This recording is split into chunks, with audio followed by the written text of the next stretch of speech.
What up, Dokkanners? Wanted to share my thoughts with you guys about the state of Dokkan and the future of content rollout for this game. And also I want to talk about the worldwide download LRs, because I feel like they are set to be so broken and so OP that they blow the 7-year anniversary LRs out of the water. Now, this video is definitely going to have a lot of opinions, so if you guys have any sort of agreements or disagreements that you would like to share, feel free to do so in the comments down below. I would love to see the conversation. I would just ask that we're all civil, because I think there might be a few points that people might definitely disagree on, which is totally fine, but I don't think there's any reason to be contentious. So with that said, let's just jump in. Over the past day, I have literally just been spending all day playing the Red Zone. I mean, not the Red Zone, Cellmax. It's actually the reason why I unfortunately could not do my Mario Kart stream yesterday on Twitch, because I literally stayed up all night playing against Cellmax. I had that much fun. It was so much fun for me, even though I lost 99% of my runs. It was so much fun bringing different teams, trying to do these crazy new strategies to try to beat this guy. Now, I think one of the major points against the Cellmax event is that it's basically a red zone event that the numbers have been tweaked a little bit higher for. And you could very well be right. That is probably what we can basically boil this down to. But at the same time, Dokkan is a mobile game based on a very old script.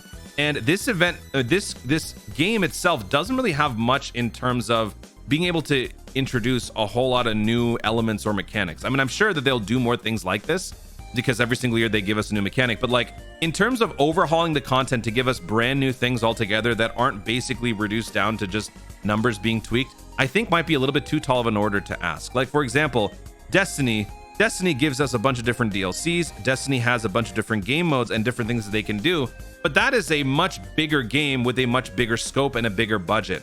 Dokkan, while it does have the budget, it is also limited to a mobile game that is built on a very old engine. So I don't really know. And look, I'm not going to pretend like I know everything about this stuff, but like, I don't imagine that there's much wiggle room they're going to have in terms of like making other events that aren't essentially just this. You could reduce any event down to its bare components. Like if we were to take a look at all of the challenge events that have existed in Dokkan's history, let's take a look here. All these different events, right? Back when they first released, they were all treated as insurmountable, difficult tasks. Number 1, speed or boss rush. Boss rush was basically a Dokkan event multiplied by 5. The difference was you only had a set number of items that you could bring for all 5 events. So this is basically your typical day of farming up medals for various Dokkan events, only this time they are all happening in one marathon run. Next, we've got the Infinite Dragon Ball History, Legendary Goku, Legendary Goku GT. All of these had escalation type events, mechanics, where they just got tougher and tougher and tougher. More mechanics were introduced at the further portions of the fight, which makes sense. At the time, it was challenging. Now, maybe not so much. Same with the Goku and the GT. I remember the jump from Goku to GT Goku on the Legendary Goku event. A lot of people were complaining and issuing their resentment towards the STR Golden Grade 8, because that unit would end your run right on the spot. Yeah, he couldn't dodge you, but he could end you with one attack. And I remember for so long, that was the biggest complaint. Man, I hate this event. I can't even get past the Golden Grade 8 phase. How did you get to the Super Saiyan 4? How did you do it? How? Now, people are able to get through it. But that, of course, speaks to your experience in the game. The more exposure you've had to a game, the more of a learning curve you've got with that game, the more time you've been able to acclimate to the harsh conditions of that environment, you're able to slowly adapt and overcome. And that's basically how these events have been. As a veteran Dokkaner now who's been playing for over 3 years, and I have pretty much pulled every single unit, obviously I've spent more money on the game, looking back at all these events, these older ones are definitely a walk in the park for me now, right? The only ones that really pose a threat are the 2 most recent iterations of events, Cellmax and the Red Zone, right? So I think in terms of being overly critical of the actual event itself, I don't personally totally buy into it, but I understand where people are coming from. Now, that being said, the reason why I like the Cellmax event, number 1, it breaks the mold of the precedent that was set by the Red Zone. The Red Zone is the new blueprint that sort of established a certain order in Dokkan, right? Now, your units are generally based on how well they perform on the biggest, baddest, newest event. The 7-year LRs proved that you can more consistently and more manageably overcome these sorts of obstacles by being able to disable enemy actions. Yes, they can attack you a bunch of different times. Yes, they can lock your or change your orbs. Yes, they can lock your rotations, but you possess the uncanny ability to cancel enemy actions. That's what made the 7-year LRs so highly coveted on the Red Zone event, as well as a bunch of other 200% leads. Now with the Cellmax event being out, even with the 7-year LRs, you're not necessarily going to have the same level of success on this event.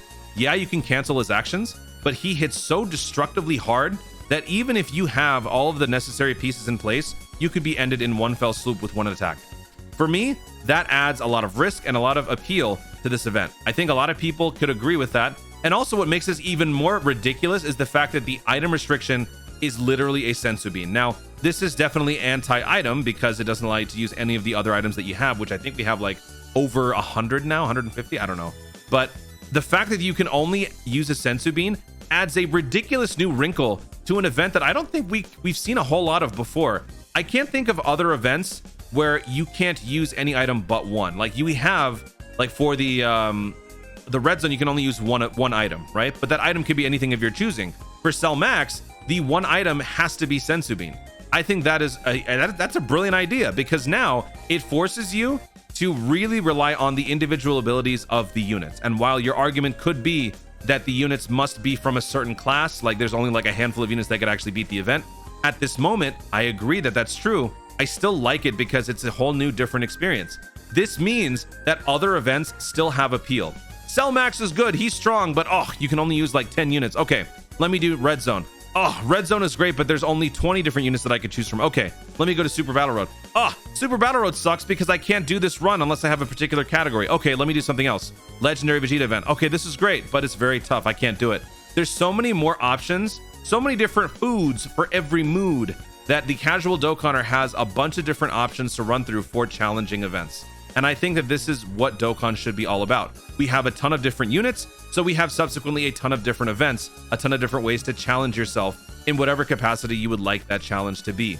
How this is going to reflect the future of Dokkan, this is what I also wanted to talk about, because this event released before the new worldwide download units have released. And at this moment, a lot of people, I would say at this point, maybe like 80% of the general Dokkan base would agree this event at the moment is impossible.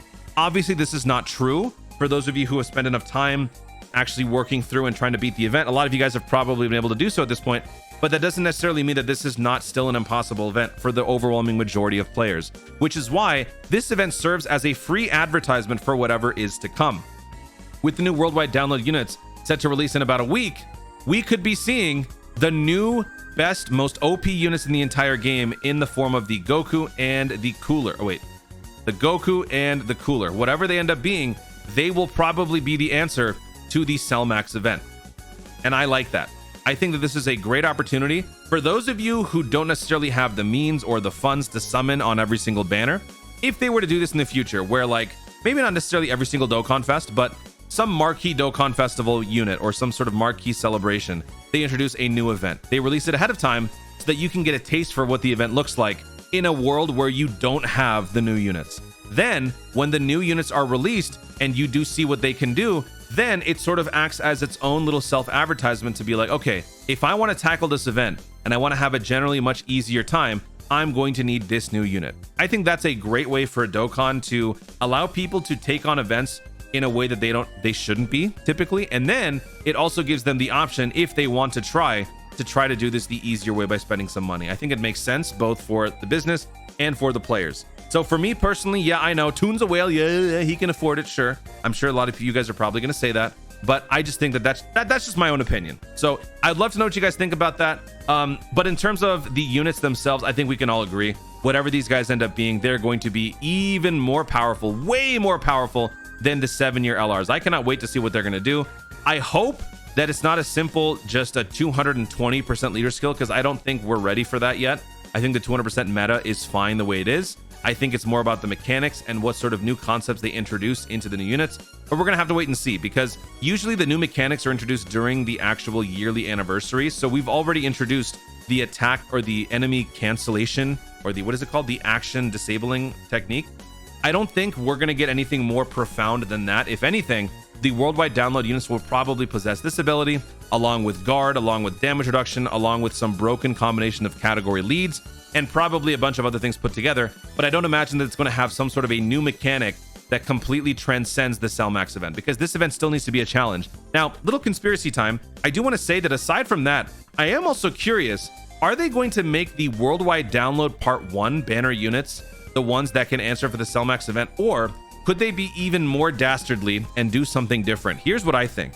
I hope this doesn't end up being the case, but I would not be surprised.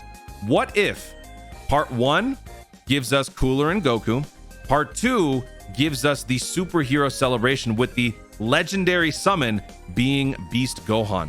What if Beast Gohan ends up being the answer for this event? Now that I think will breed a lot of contempt in the Dokkan community, because legendary banners are generally the ones that people tend to avoid. They're luxury banners, their rates are generally poor, and people don't necessarily have the best time summoning for legendary banners. If they were to relegate or paywall the answer to the Cellmax event behind a legendary banner, I think that would probably be a point of contention for a lot of players. But I kind of feel like that's maybe potentially where this could go, because Cellmax is a superhero villain. Beast Gohan is a superhero hero. It would make more sense for Gohan to be the answer to this as opposed to Cooler and Goku. But at the same time, the red zone didn't necessarily have the, like there wasn't a face. Oh, actually, I guess Omega Shenron and Broly were kind of the face of these two events, and we got the answers for them in the form of the Super Saiyan 4s and the Blue Goku Vegeta. So I don't know, could be anybody's guess, but I wanted to share my thoughts on this whole thing. I don't know if I articulated everything exactly as I wanted to, so hopefully you guys got the gist of it. If you have your own thoughts and opinions, I'd love to hear from you. But there you have it. Those are my thoughts. Toon Speaks. Guys, thank you so much for watching. If you enjoyed the video, be sure to leave a like down below. Let me know in the comments, what do you think about the state of Dokkan? What do you think about the way that this could potentially be in the future? Releasing a new event ahead of time so that you can get a taste for it before you have to pull the new units, and then it sort of gives you an incentive to potentially summon.